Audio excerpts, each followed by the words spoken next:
Hey, what's up, everyone? Welcome to Check Me. Right now, we're going to cover this recap of the Eagles game. I think there's a lot more good than bad from what we saw in the game. And as Philadelphia fans, the first thing we have to understand is we're going through growing pains, and these growing pains are very, very good to the development of Jalen Hurts as he starts to control the offense. I like the play clock ticking down to zero because we see Jalen Hurts thinking. But I'm going to unravel everything, talk about the game in general, and then get to what I mean by Jalen Hurts and his development as a quarterback, which I've been talking about for quarterbacks what they should do, but Jalen Hurts specifically as he started the season. So the very first thing is we crowned Saquon Barkley too early. He's a good piece to this offense, but he to this team, but he's not the team. And what we saw in the media, what we saw on our Philadelphia Eagles page, what we saw almost everywhere was everyone crowning Saquon Barkley like he was the best thing since sliced bread. And we have to understand that our offense is built around a team. So when Saquon Barkley missed that catch, he's about to get that Philly heat because he didn't lose the game, but he makes that catch. We don't have to worry about we don't lose the game. We don't have to worry about our defense, breaking. And if you watch football or play football, the hardest time to win a game is being on defense and stopping a veteran quarterback. I'm not gonna say a great quarterback. I'm gonna say a veteran quarterback that knows how to win regular season games, but falls in the playoffs like Kirk Cousins. But I thought Saquon had a fair day. He was doing well on the ground. We took a lot of pounding to the other team, to the Falcons in the defense. I thought we could have threw the ball better. Even though Hurts was efficient, I'm okay with that. I thought we could have threw the ball better, and part of me feels like we shift our offense a little bit too much, and we kind of got in the second half. So AJ Brown and Devontae Smith are interchangeable at the X position. So if we take if AJ Brown goes out, we put Devontae Smith in his position. Devontae Smith can do what AJ Brown does. All right, we have to understand that. Now, since AJ Brown is out, they said let's not change what Devontae Smith does, and let's put Jahan Dotson or Covey in that position. Well, not Covey, but Jahan Dotson in that position where AJ Brown will be, and let's run the offense smoothly. Jahan Dotson had one catch for 6 yards or one target. He was pretty much non-existent throughout the game. AJ Brown's a great receiver, but if you have him and Smitty partnered, it's even more dangerous. Smitty does a lot of the dirty work. Now, like I said, you can't put AJ Brown or somebody in that position where what Smitty's doing because Smitty does so much for this team. He's the anchor of the offense, and especially in the passing game. So what they did was, hey, let Smitty work, and then they said let's start shifting him a little bit in the X position where AJ Brown typically is, and then let's shift him back to moving around like we typically do. So that's where AJ Brown is missed, because AJ Brown's missed not necessarily from he's not replaceable, because we can put Smitty in that X position and do what AJ Brown did.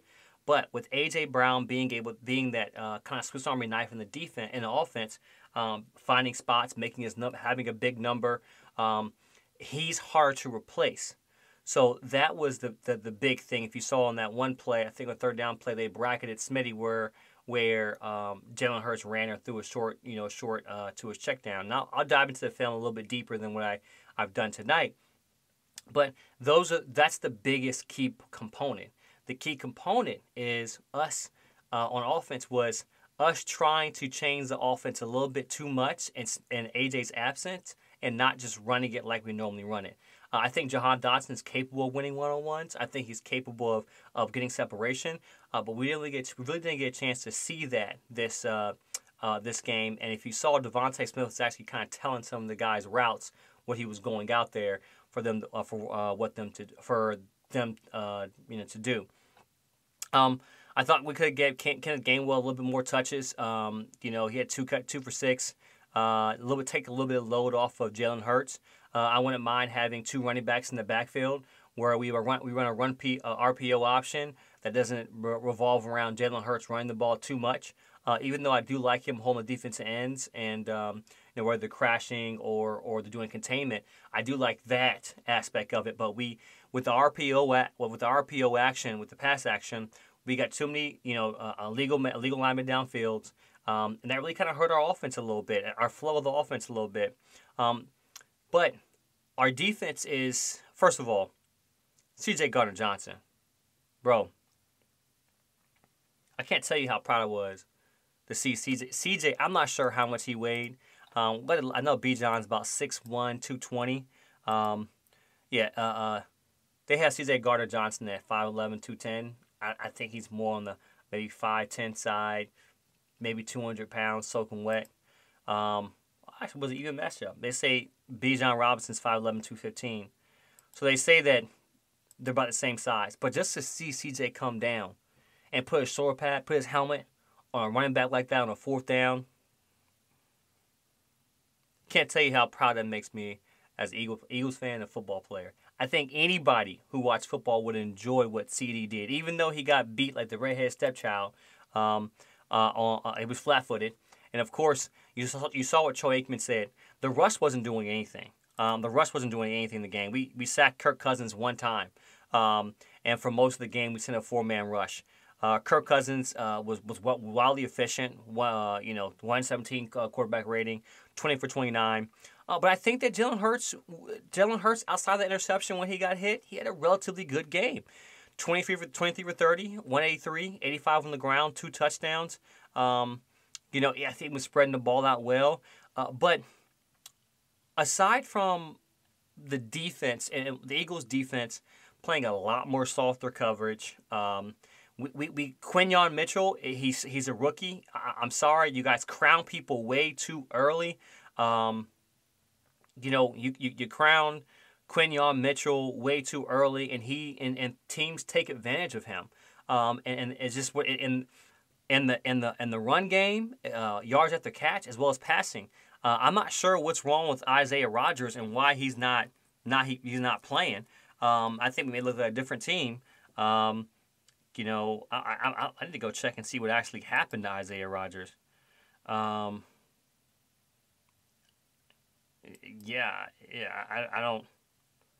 don't know if he's on injury. I don't know what's going on. Is he injured? I don't know what's going on. Yeah, I need to check and see if he's injured. Brazil, after he suffered a broken right hand on the last day of training camp and needed surgery. Ryder said the injury happened when he was inadvertently punching on his hand during practice. So he broke his hand. We need him desperately, just because I hope because I don't like starting. I never like starting a rookie corner, unless you build around him to make him safe.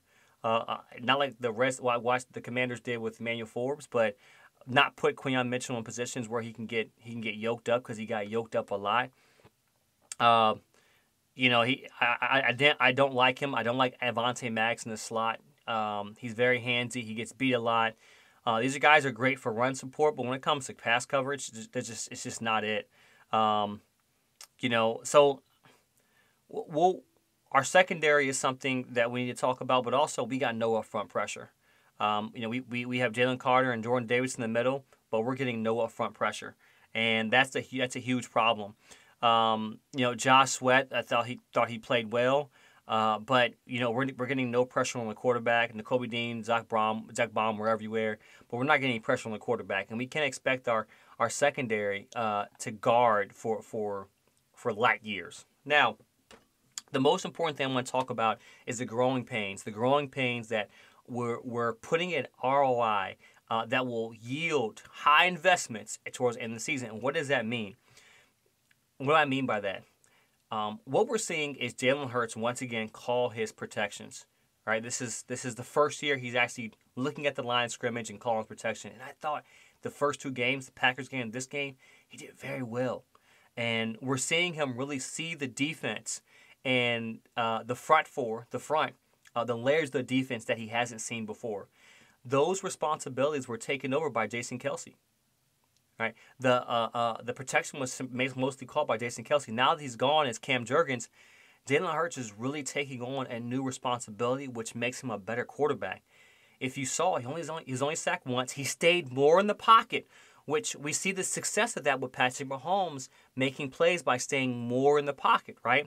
When you know where the protection's coming from, you are better. You're better at moving in the pocket, keeping your feet, right, and making a throw from a central position, keeping the defense honest. When you run out the pocket, it's harder. It's mayday. You have to improvise more, which you want to rely on the play concepts and execution as opposed to improvisation to make plays and be exceptional. We saw what happened to Caleb Williams the other night. But with Jalen Hurts, we're seeing him, I mean, the science behind what he's doing, architecture behind what he's doing. What was the play? I forgot what the play call was. I think everybody and their mom heard it. It was, I forgot what it was, but he checked to a run. He saw something, right? He's having more control, and I think he's doing well. Outside Saquon Barkley missing that pass, the Eagles win this game, right? The Eagles have multiple opportunities to score, kick field goals and whatnot. I think the offense is learning, right? And without your star player, you moved the ball very, very well and played very, very well. So Jalen Hurts is maturing when it comes to being the complete quarterback who can really see the offense and really control the offense outside of just working in Kellen Moore's play system.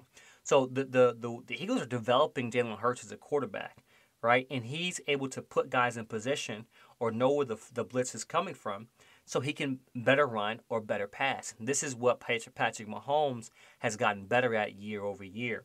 So we may not see it in the first part of the season, but mid-season, toward the end of the season, we're going to see Jalen Hurts, if he continues and he knows how to develop, we're going to see him really start controlling this offense to the point where this Eagles offense could be virtually unstoppable. And I'm looking forward to seeing it.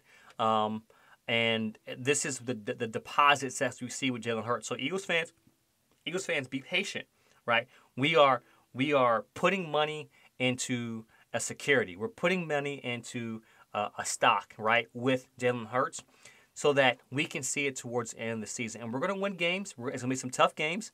I'm not sure what our schedule's like. But I think we have the Saints, Buccaneers, Browns, Giants. So we got a tough schedule. I think we can beat the Saints. I think these are Buccaneers. I think we have 3 beatable games coming up. And going down to New Orleans, I think we can get away with the win.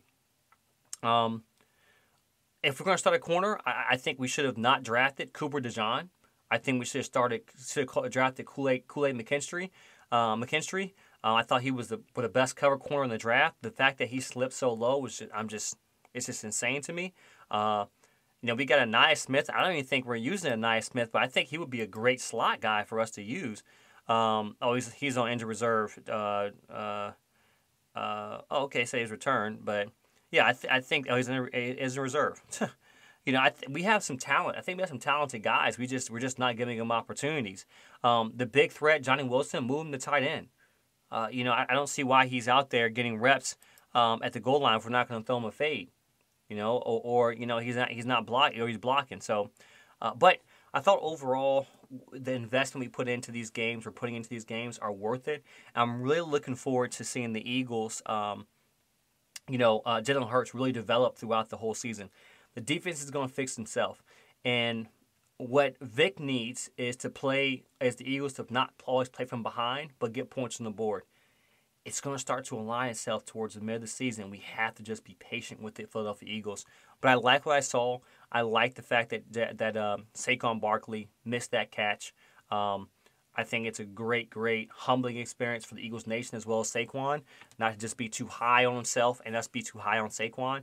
Great asset, but he's not the team. So that's what I'm kind of really, really excited about with the Philadelphia Eagles. And I look forward to us playing New Orleans Saints next week at 1 p.m.